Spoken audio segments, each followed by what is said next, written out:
Jos pidät itseäsi erittäin rikkaana, paina 1. Jos rikkaana, paina 2. Tavallisesti toimeen tuleva 3. Ja jos olet varaton, lopeta puhelu.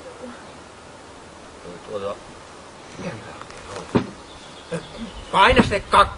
Onhan sulla 100 hehtaaria niitä männiköitä. Niin ja se uusi verkku.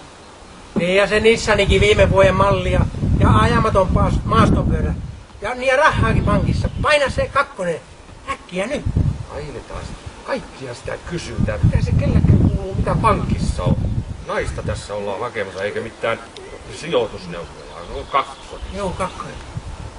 Sinulla on äänimerkin jälkeen minuutti aikaa kertoa toiveesi kumppanin suhteen. Piip, piip. Anna se tänne.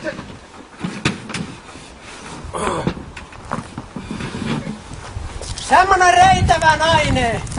4-5 korkeintaan. Pihi ei saa olla eikä nälkuttaa.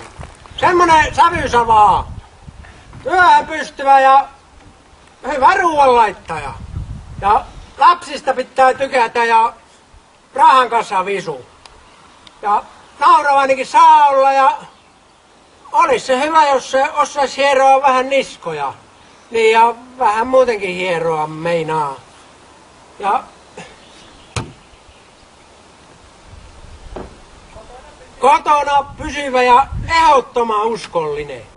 Se on rehellinen kaikin tavoin. Ja miehelle alamainen.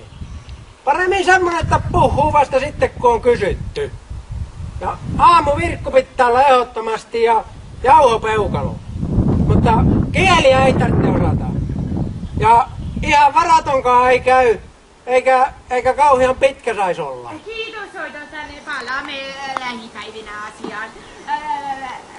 Suositelkaa palveluamme ystävällillekin. Joo. Mitä sanoin?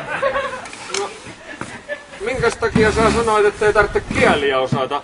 Olis se nyt joskus komia mennä vaikka johonkin etelään aurinkorannoille oman tulkin kanssa? Niin. Mutta ei ne kuule kielinaiset pysy Purtamon kylässä. Parempi se on ummikko vaan. Lähti se Saarekin, vaikkei kieliä osannutkaan. Niin se kyllä lähtikin. Mutta silti varmaan kun aina varmaan näissä hommissa. Niin kai sitten. Joo. Onko sulla kiire? Eihän mulla mikäs mulla. Lähetkö kaljalle? Ei just sai tuli puuttua. En